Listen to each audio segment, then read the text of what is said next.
Hello and welcome to the All the Cool Stuff video channel, and today with the enormous amount of new stuff that's come out recently, we're going to have a quick look at Hunt for the Decepticons AXOR, who I am absolutely, completely enamoured with, to be fair. There are some flaws about him which we'll cover shortly, but this guy is just beautiful, and oddly, not seen him anywhere else in the UK at the moment. Not seen him anywhere at all. But look, he's just so good. And really works from the lockdown aesthetic in the grey car. And he really looks like a sort of bare bones, dry brushed, lots of bits of metal stuck on, because it looks like there's rivets around the edges of the wheel arches, and the paint is metallic, but it's not looks like it's painted. It just looks like it's sort of aluminium. It looks like he's going to go in a smash and bash derby and just absolutely wreck people. Now on the lockdown model, this isn't painted, but on here the brown is just ordinary everyday sort of bronzy plastic, but this silver going down into the engine port and everything, gorgeous, really nice, really well done. And fits in there. If I pop that in, if I can get it in, fits in there nicely. Look, not loose at all. Wish we could say for the same for the arm job later. But now, one of the things I am particularly enamoured with is if you look at the headlamps, they're transparent and you can see all the side lights and all the main beams and stuff inside, which is just gorgeous. I absolutely love it. As for the rest of the detail, you've got spikes on the wheels, spikes on the doors, all more or less the same as the lockdown. Now again, this wheel, that wheel sort of spins, this wheel doesn't. It just rubs on the wheel arch, which is a bit of a shame. But yeah, nice exhaust pipes on the back. Line that up a bit better at the back, but it's not the end of the world. But good paint apps on this. Not keen on the red at the back, but that's just my personal taste, but it's all been taken care of well on the paint. This is very Mad Max. It's very sort of 1980s with this on the back windshield. It's like a souped up Ford Capri or something. But yeah, let's get on with the good bit, shall we? So pull the toes and twist them up. Beautiful Decepticon logo on the front there. Look, really nice, really well applied with the paint too. So twist that up. I'm going to split the legs for now, which is going to, if you can see, that's going to split the whole sort of top body section, which is going to make things an awful lot easier. Now this is where things are going to start falling off, because as like Lockdown and with the Revenge of the Fallen lockdown, there are a few small hiccups with this figure that I think is just a mould issue and always will be.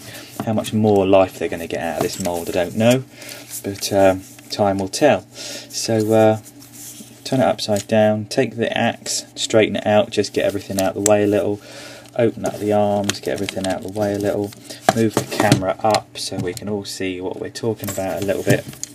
Okay, and then you take the entire waist section and lift the whole thing up. So move the panel at the back up, so that's flat. So you can move that up like that, and then move the whole waist thing like that. And now you've got one long old bottler. He won't fit in screen that way, he's huge.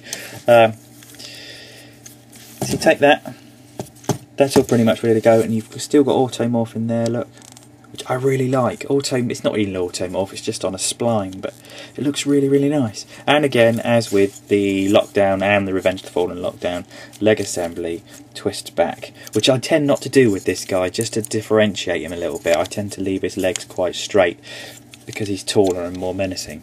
Now, okay, the first thing we're going to talk about is, once we take the hood, pop that, move it over, pop that through, take it over, and there's a slot there, and there's a peg there, and you put the slot in the peg, or the peg in the slot, depending on how you want to call it.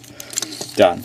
Now he has got an enormous head. The head goes up and down, as it did with the Lockdown figure. It's on the hinge there, and it's got a separate up like that.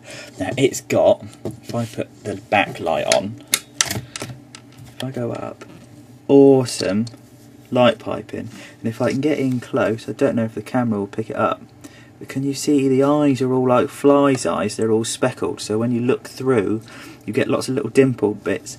It works very, very well. Let me see if I can take some of the light off the subject. Look, see?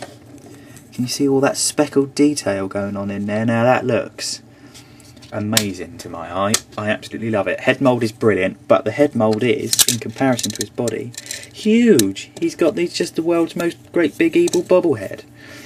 So to carry on, let's do it on camera, Dave. Push that back. Okay, straighten the arm out. We're going to take the door section at the back and just flip it round so it sits like this with the window section underneath. And move things down a smidge. There we go. Window section underneath. And then you're going to lift. Now this is where things are going to start to pop off. Let's see if we can do it without popping anything off. Lift the shoulder hinge. So you've got the shoulder hinge there. And they sit right down inside the car, underneath the windshield when it's in car mode. And you've got to pull them all the way out. And surprisingly this time it's not falling to pieces. But we've got to do the other arm yet, so don't take anything for granted. So that's got to go up. That's supposed to go all the way around like that. That's supposed to lift up. And there we go. So that's supposed to go. That's supposed to go up like that, which gives him some shoulder sort of presence. And then all I've been doing is popping that back in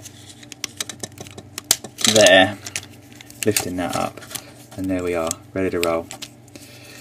Oh.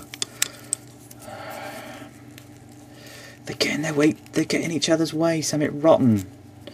It's such a disappointing thing because I think this figure really is just beautiful. I'm going to leave that up like that. It's not really the way it's supposed to be transformed, but it's the way we're going to live with today.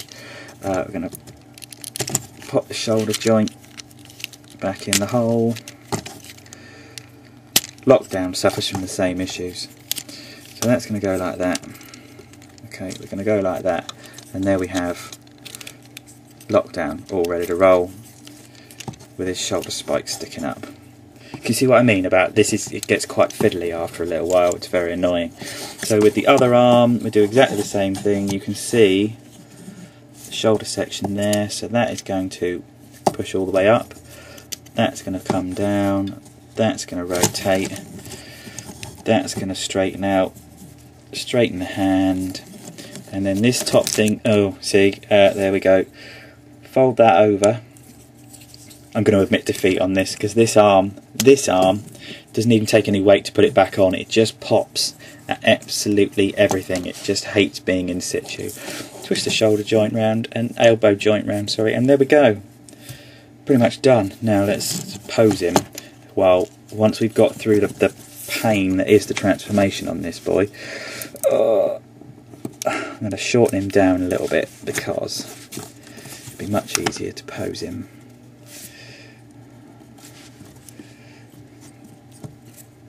And up we go. AXOR. Now if I push him right the way to the back of my piece of paper, like that, he's still too big to fit on the screen. He's massive, but he's beautiful all at the same time. How tall is he? I mean, this is animated Grimlock, look. And he dwarfs animated Grimlock. And he's quite a big figure in comparison to some of the others. He's a big old figure. So AXOR gets my, bearing in mind I do love big robots, he gets my absolutely enormous seal of approval.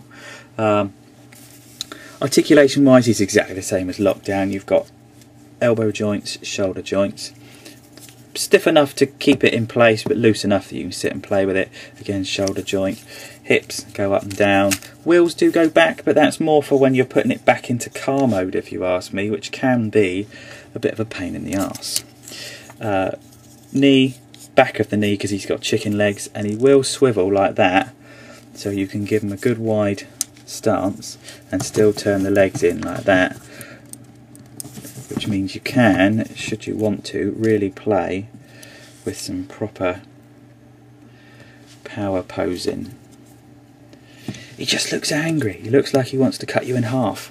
And I think for a Decepticon the way he is, I don't know anything about AXOR from the past, but I'm going to TF wiki it because it'll be interesting. And lastly, you've got your engine block, which is just so perfectly painted. It's supposed to be the EMP, but whatever. That goes in the arm like so, but it is loose. It's very, very loose, so keep an eye out. Stick a little bit of loose super glue down there or something. Don't glue it in, but give it enough stick to stay. And there we have. I'm going to pick you up for this bit. Transformers, Hunt for the Decepticons, AXOR, top to bottom, absolutely beautiful. Really, really like him, especially like the feet and the heels. Very stable, very, very poseable, very unusual, and not seen him out in the UK at all yet. This has been SMS number 1 on behalf of all the cool stuff. Thank you very much, and more coming soon.